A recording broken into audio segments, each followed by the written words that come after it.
साग बेच्नेले साग उमारेर साग बेच्नेले टमाटर उमारेर टमाटर बेच्नेले कर तिर्नुपर्छ।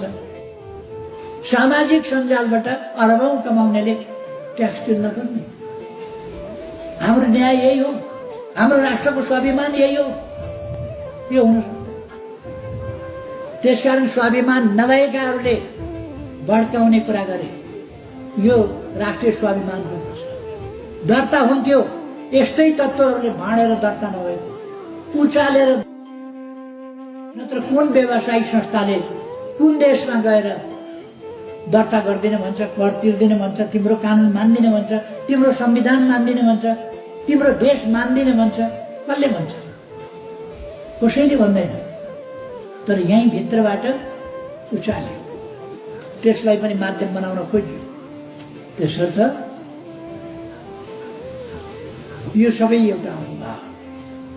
हामी अफवाहका पछाडि कुद्नु हुँदैन, अफवाहका पछि होइन। यति बेला राष्ट्रलाई एकता चाहिएको छ, राष्ट्रलाई एकता चाहिएको छ।